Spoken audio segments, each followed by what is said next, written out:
Hello दोस्तों, कैसे हो आप लोग। आज की इस वीडियो में एक बार फिर से स्वागत है। तो चलिए शुरू करते हैं अपनी आज की video, system of particles in rotational motion. आज की वीडियो में हम कवर करेंगे motion of centre of mass and the linear momentum of the system of particles. बचे हुए टॉपिक्स हम अपनी आने वाली वीडियो में कवर करेंगे। तो चलिए शुरू करते हैं। मोशन ऑफ सेंटर ऑफ मास, हम ये देखेंगे कि सेंटर ऑफ मास का मोशन, मतलब जैसे पार्टिकल का मोशन तो हमें पता ही है ना, कि भाई एक पार्टिकल है, इस पर फोर्स लगी तो ये एक मूव, इसका मास m है तो ये मूवमेंट करेगा, एक्सीलेशन a होगी। रिलेशन जो इसको जस्टिफाई करेगा वो F=m में हम लिखते हैं। तो यहाँ से एक्सीलेशन निकाल लेंगे, फोर्स बाई मास। तो पार्टिकल पे तो ये ऐसे सीधा सीधा वर्क करते हैं, न्यूटन लॉज। तो अब ये देखेंगे हम कि क्या ये सेंटर ऑफ मास पे भी ऐसे ही वर्क करेंगे या फिर कुछ अलग तरीका रहेगा। अब भाई सेंटर ऑफ मास कोई ऐसी क्वांटिटी तो है नहीं, फिजिकल क्वांटिटी। जैसे मास भाई एक फिजिकल क्वांटिटी है, भाई हमें पता होता है कोई कितने केजी का है, बट सेंटर ऑफ मास कोई फिजिकल क्वांटिटी नहीं है। ये एक थ्योरी है कि हम मानते हैं कि इस पॉइंट पे सेंटर ऑफ मास इतना होगा। तो अब हम ये देखेंगे कि सेंटर ऑफ मास और जो एक्चुअल मास होता है उन पे न्यूटन लॉज या फिर और कोई लॉज ऐसे ही वर्क करते हैं या किसी अलग तरीके से वर्क करते हैं। तो चलिए शुरू करते हैं। सेंटर ऑफ मास निकाला कैसे था हमने, बेसिक फॉर्मूला क्या था सेंटर ऑफ मास का। जैसे सपोज हमारे पास एक, हमने एक्स एक्सिस पे 1D में लेते हैं इसको। एक्स एक्सिस पे ये क्या था, m1 x1 m1 x1 plus m2 x2, ऐसे था ना centre of mass, divide by capital M। ये सेंटर ऑफ मास था। जब इसी सेंटर ऑफ मास को 3D में लिखना था तो हमने क्या लिखा था, x की जगह r, x1 x2 की जगह लिखा था r1 r2। तो इसको लिख लेते हैं m1 r1 plus m2 r2 and so on, divide by capital M। अब क्या होगा अगर हम इसको क्रॉस मल्टीप्लाई कर दें तो हमें मिलेगा mr equals to m1 r1 plus m2 r2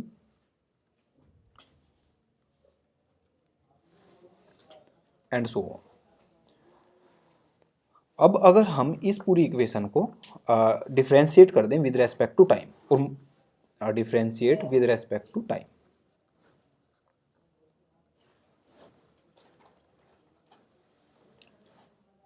with respect to time, तो अब हमें पता है जो मास है वो एक कांस्टेंट क्वांटिटी है, वो चेंज नहीं होता है नॉर्मल मोशंस में। किसी किसी मोशन में चेंज होता है, मोशन रॉकेट मोशन में, रॉकेट मूवमेंट में चेंज होगा, बट यहाँ पे हमारा सिंपल मोशंस में मास चेंज नहीं होता है, मास कांस्टेंट रहता है। तो इसको डिफ्रेंशिएट करते हुए हम इसको कैसे लिख सकते हैं, मास को एज अ कांस्टेंट ट्रीट कर सकते हैं और अंदर लिख सकते हैं dr/dt। Similarly on the RHS m1 dr/dt, sorry dr1/dt plus m2 dr2/dt and so on. तो ये हमें इक्वेशन मिली। अब dr/dt क्या होता है, ये हमने बहुत बार पढ़ा है। dr/dt क्या होगा, v होगा, वेलोसिटी होगा। वेलोसिटी क्या था भाई, डिस्टेंस अपॉन टाइम, यानी कि x अपॉन टी। और इंस्टेंटेनियस वेलोसिटी क्या था, dx/dt।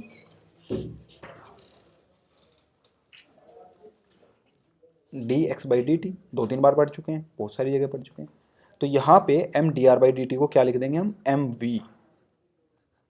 और इधर क्या क्वांटिटी बच जाएंगी, m1 v1, इसको v1 नाम दे, plus m2 v2 and so on.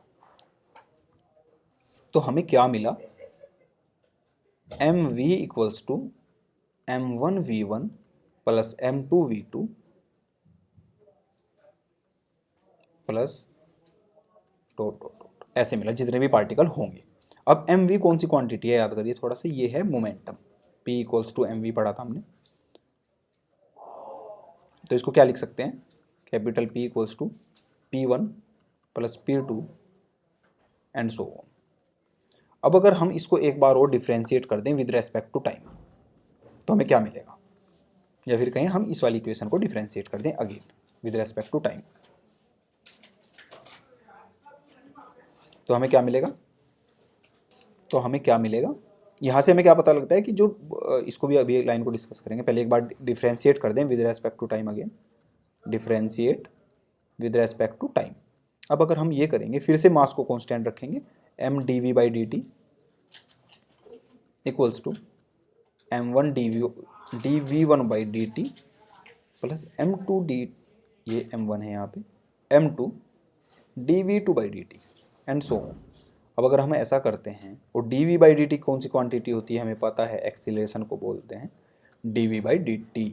तो यहाँ पे क्या लिख देंगे, इसको कैपिटल M से रिप्रेजेंट करते हैं थोड़ा डिफरेंस करने के लिए, ma equals to m1a1 plus m2a2 and so on.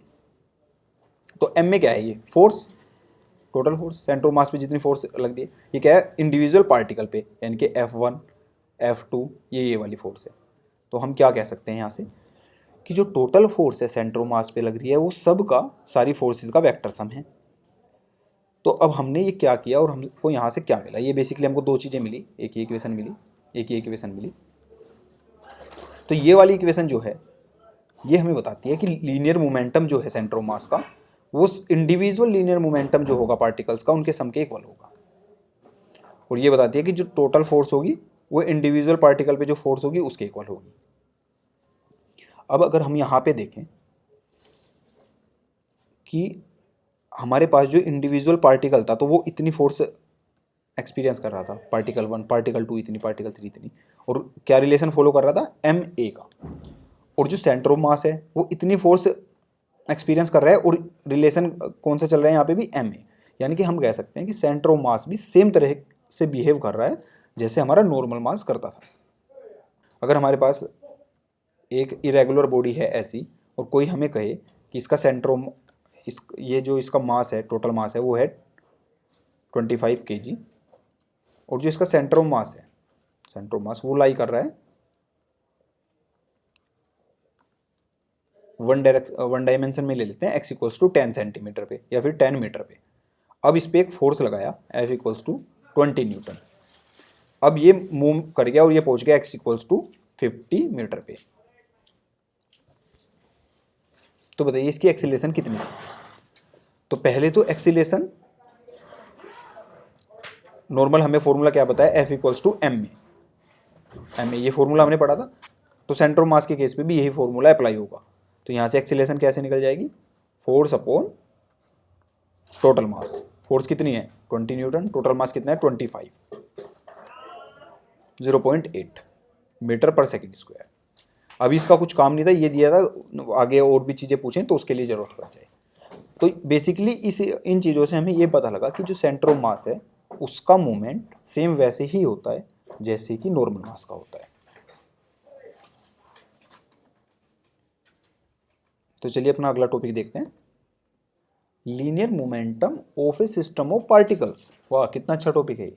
अभी तो हमने देखा था ये, अभी हमने क्या देखा था थोड़ी देर पहले कि हमने ये इक्वेशन एक ड्राइव की थी कि M V equals to m1v1 plus m2v2 and so on. तो यहाँ से हमें पता है ये mass linear moment of centre of mass है, इसको किससे डिनोट करते हैं, p से।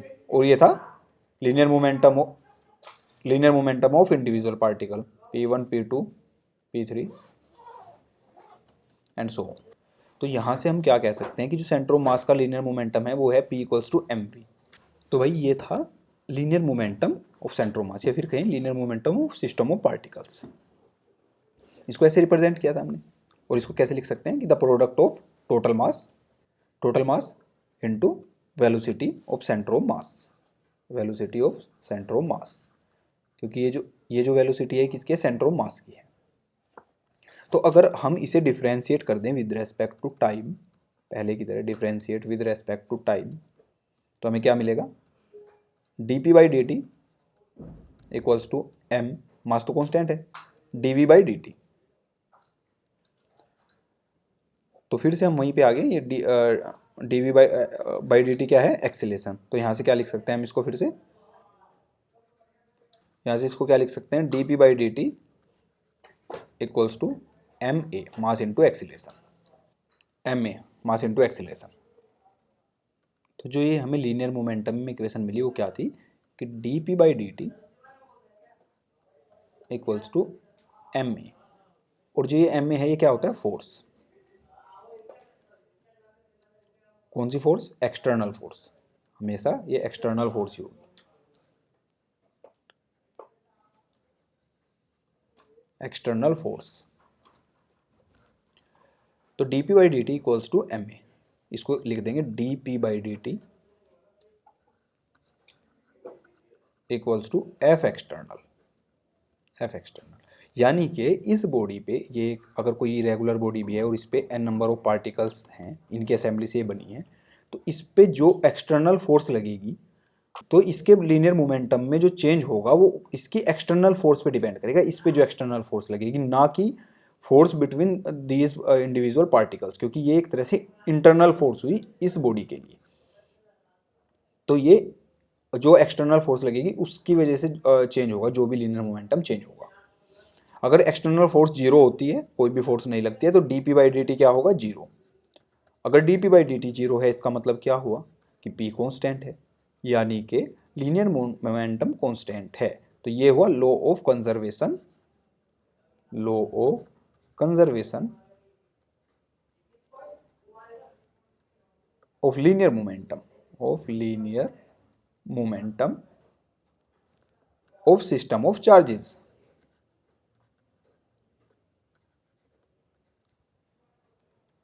तो इससे यहाँ से एक बात और पता लगी फिर से कि जो सेंटर ऑफ मास है उसके लिए लीनियर मोमेंटम भी वैसे ही है जैसे कि एक पार्टिकल के लिए हो। यानी कि जब हमारे पास बहुत सारे पार्टिकल होंगे तो लीनियर मोमेंटम की किसी भी इक्वेशन में या फिर किसी भी एप्लीकेशन में कोई चेंज नहीं होगा, वो सेम वैसे ही वर्क करेगी, वो सेम वैसे ही अप्लाई होगी जैसे एक सिंगल पार्टिकल की होती है। ठीक है दोस्तों, तो आज की वीडियो में इतना ही था, बाकी का कवर करेंगे हम अपनी आने वाली वीडियो में, जल्दी ही मिलते हैं। थैंक यू दोस्तों, थैंक्स।